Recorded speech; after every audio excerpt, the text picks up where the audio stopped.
Hello and welcome to the WorkWise for Screen podcast, created to help our screen industries better look after all the people their businesses depend on. And stay on safe legal ground.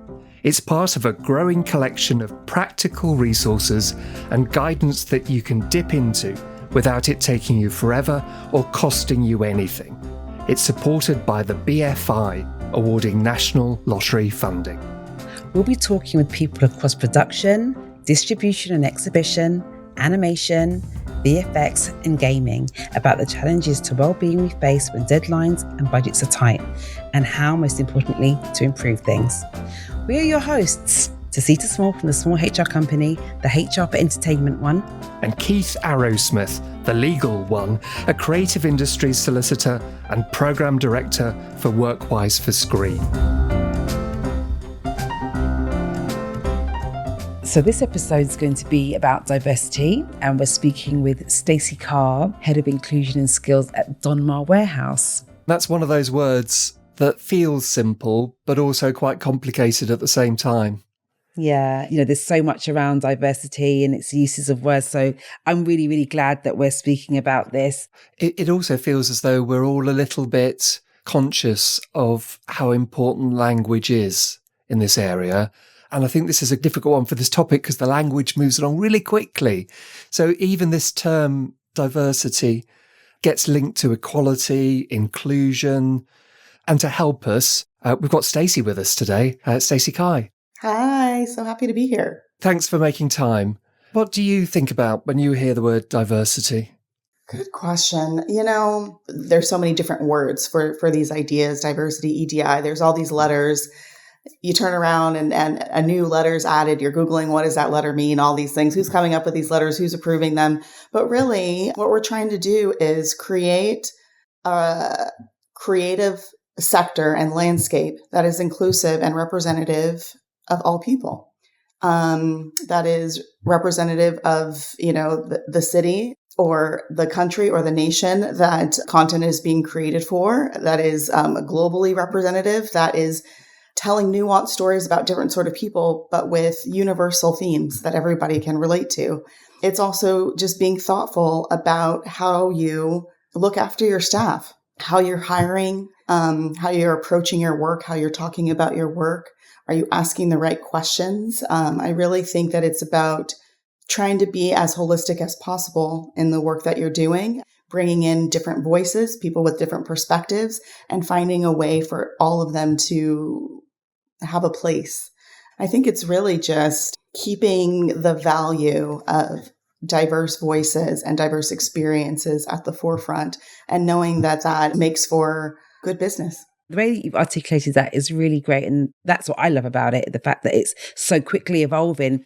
But that also causes a little bit of tension because on one side, we want to be dynamic. We want to be fast moving. We want to make sure that we're working the best we can with the colleagues who are on this particular project. But on the other hand, the rules and regulations are kind of what they were and what they've always been. So I'm wearing my lawyer hat thinking there's some definitions here that have been in place for years and years. And sometimes we get fixed on what do the rules say rather than what would help in the specific situation. Yeah, it's interesting, Keith. I'm in an inclusion role for the first time in an official capacity. I work as the head of inclusion and skills at Donmar Warehouse, and I'm thinking about EDI more holistically. But also, one of the approaches that I've always taken and thought about with this is that this is not really a set of rules to follow. I'm not your traditional person. This is a way of life. I always say that this sort of work starts in your personal life. And this is a hill that I will die on, but I feel like people need to start making changes and keep that curiosity and keep that openness to people of different backgrounds and different cultures and different belief systems in their personal life. And once you cultivate that value and those practices and that intentionality, it bleeds into the workplace. This is not rocket science. This is not a math problem. This is real life. This is real people. These are real relationships. So I think if people can sort of drop these rules, I need to check this box, I need to do these things, I need to file this report. We're talking about human beings, and we're talking about clarity And we're talking about communication. How can we create clear systems, clear scenarios, a clear work culture so that everyone understands the mission and values, what we're trying to accomplish, and that they are welcome there and that they're there to do their best work and they're going to be supported in doing that without having to worry about not being accepted for whatever reason or checking a box. Let's talk a little bit about your experiences of kind of how things worked in the screen sector before. So my background, Keith and Tacita, is primarily in the unscripted world. As you guys can tell, I am from the United States. I lived in Los Angeles for about 21 years before I moved to London 3.5 years ago. And I spent the majority of my career as an unscripted development executive, working for a variety of different brands in the kids space, Cartoon Network and Nickelodeon. I worked for Oprah Winfrey Network for several years, developed content for Endemol Shine North America. So I've worked really across a variety of different genres. And I would say for the most part, I experienced teams that were really open to talking about how can we make projects as representative as possible, whether that be the casting choices or let's really talk about the creative teams that we're assembling. Do, the showrunners and the producers really understand the demographic that we're trying to hit? I think, one thing that I saw a lot, particularly when I was working at the Oprah Winfrey Network, was that, our core demo was African-American women in their 40s and 50s.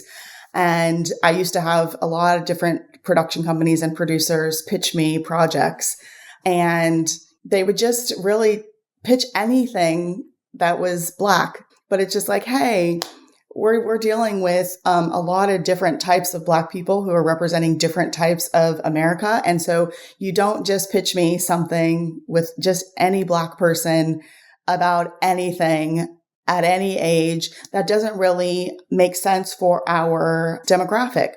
I think there were a lot of times where I encountered producers who were trying to solve a problem.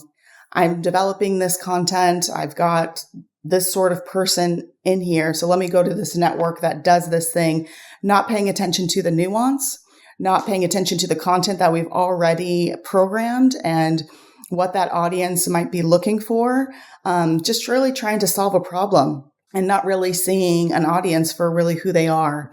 So I think that there was just a lot of correction that I had to do in terms of giving that feedback thoughtfully and just subtly letting people know this is not really how we're operating. This is not a 1 + 1 = 2, but we're talking about a real audience and real people. How can you be more nuanced and thoughtful when you bring us projects? So things like that I've seen in different companies before where I've tried to look for a certain editor, for example, that maybe my boss wanting me to work with someone in particular.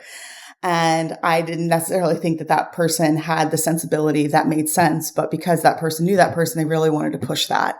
So I would call one of those like a diversity fail where I'm really trying to open up the net and be more thoughtful about bringing different people into the fold, but, a superior insisting upon that familiarity.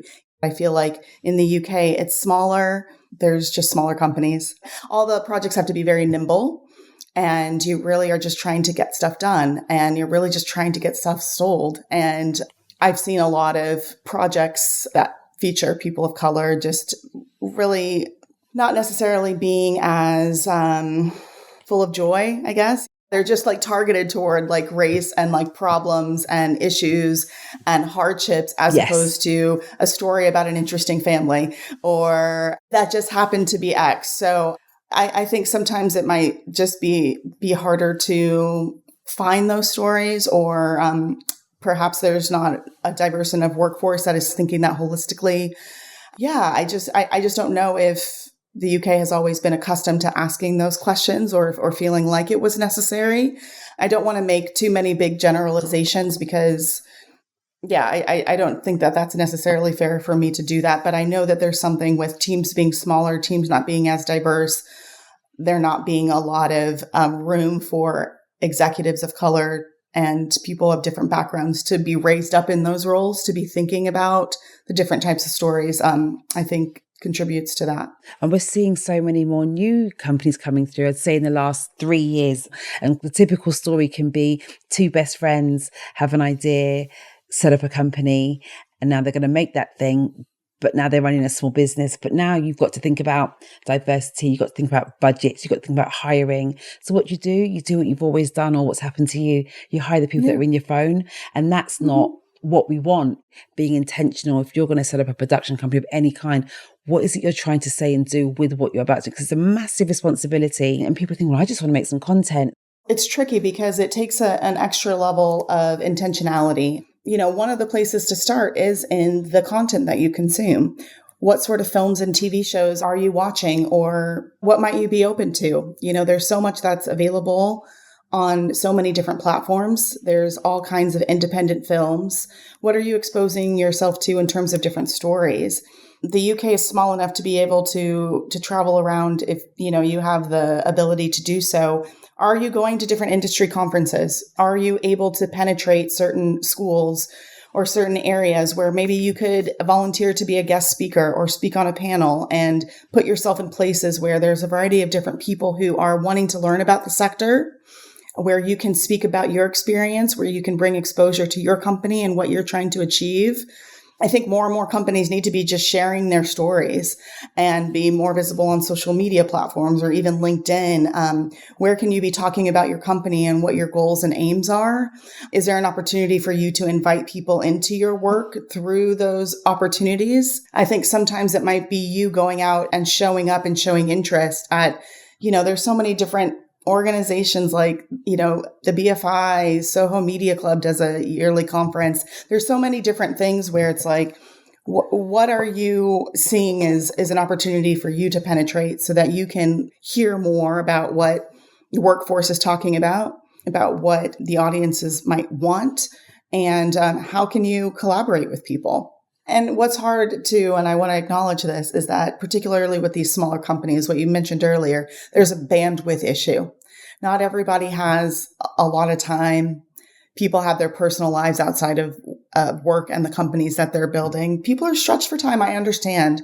But that's why I continue to kind of go back to that personal space where it's like, if you're already sort of doing this and thinking this way and staying curious. And, one thing that I always think about is having a guiding question, whether it be your work in your life, like, where's the opportunity for me to learn more, to go deeper, to be a little bit more inclusive, to learn a little bit more? And are you doing that in your personal spaces? Can you do that in your work? Do you set out, once a month where you're going to an event or you're volunteering for something or you're allowing a shadowing opportunity or something? I'm not really sure, but it's like you have to create space to be able to do it. It takes time to be more intentional, but you have to be committed to it. Yeah. And for me, what comes out at the end of that intentionality is the best stuff. It's the best culture. It's the best working relationships. It's where the best creativity lives. You can see it on the screen. If it's budget and ratings, you'll see it because people are attracted to the stories that exist around the world. To see that it's good for business. This is one thing that I feel like the US understands a little bit more, is that even if people don't maybe necessarily care about making things more representative deep down in their soul, they at least know that audiences want to spend money on watching content, that they'll turn on their TV and watch something and go online and talk to their friends about it and blow up the internet because they love their show. And then again, season after season, after season after season or whatever, we see it in the film industry, big turnouts for shows, people doing multiple viewings, whatever it might be. It's good for business. I think there's something really special about the way that a smaller organization can use their perception of how they work and what's valuable to them and what they're passionate about. And it feels to me as though the kind of work that they might be doing on diversity and inclusion and the way that they want to work with people can be a selling point rather than a burden.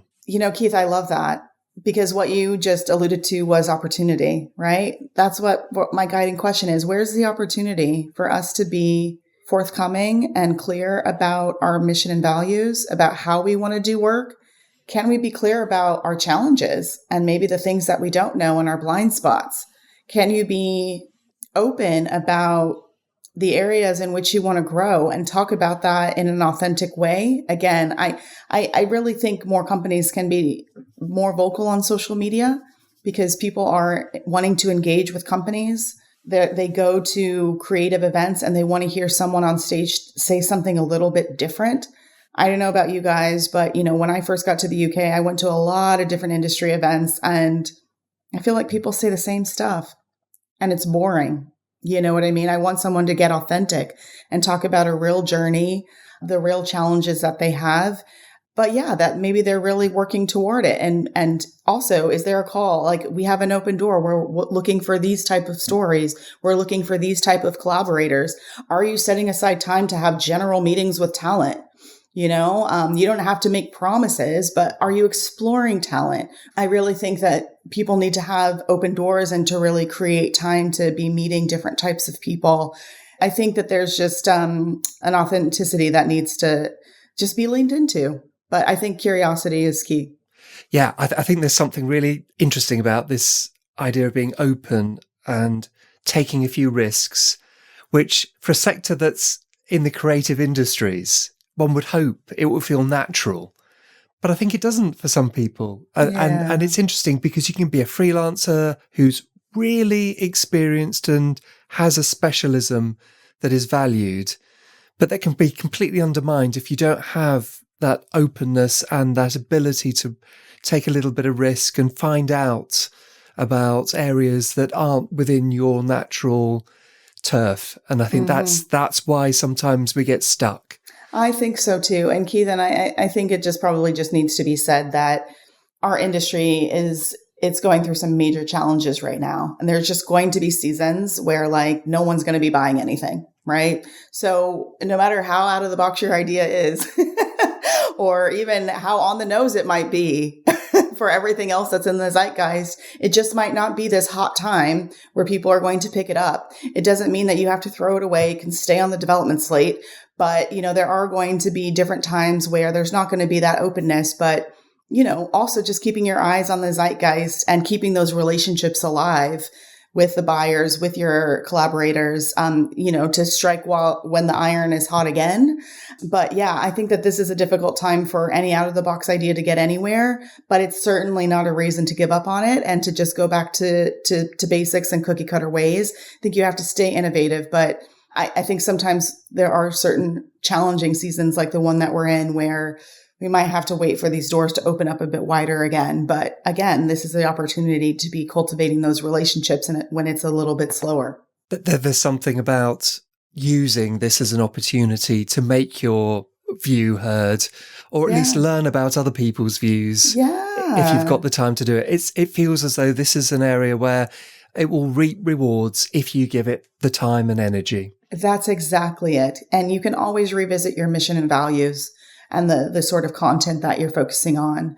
You can always be reviewing your development slate. What else do we need here? Or what kind of person might you collaborate with to tell this story? Or maybe you're on the festival circuit right now and you're checking out new collaborators. Is there anyone whose voice that you think would be really cool to engage down the line for partnership? Is this an opportunity to be engaging with schools and, the emerging workforce and, who might you start mentoring up so that, again, when things are booming again, you at least have relationships with people who are releasing that next generation. I mean, there's small things that can be happening all the time. I love that. And even the people that you talk about, the new generation, people that may have left or have gone slightly quiet, bringing people back because you don't want to lose the aging part of our diversity as in people that are getting older. It's not always about the new, it's about people who've got a story to tell regardless of where they are in their career, bringing people back definitely, because in these ups and downs phases, people become, they disengage, they leave the industry. We've had so many people who have left the industry through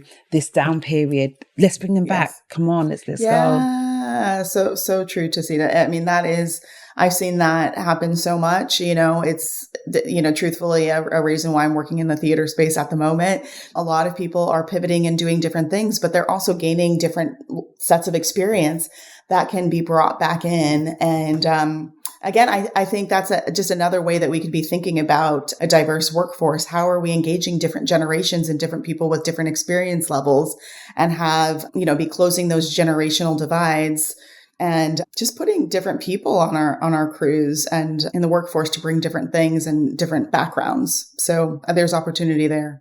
perhaps we also need to help the algorithms realise that we value diversity. The risk is all the information I get served up on my feed is information that is very close to me. And I think that starts feeling really difficult if that's the only way that I'm reaching out to find information.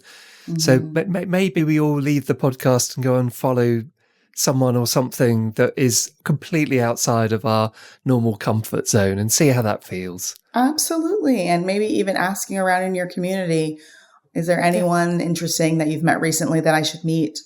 Can we go to this event together? Whatever it might be, asking around, tapping into your network. Who knows something that you don't know? Particularly because our industry has been in kind of a downward spiral, I would say. A lot of people are losing momentum. I've heard so many different people in the US and the UK say it's not fun anymore.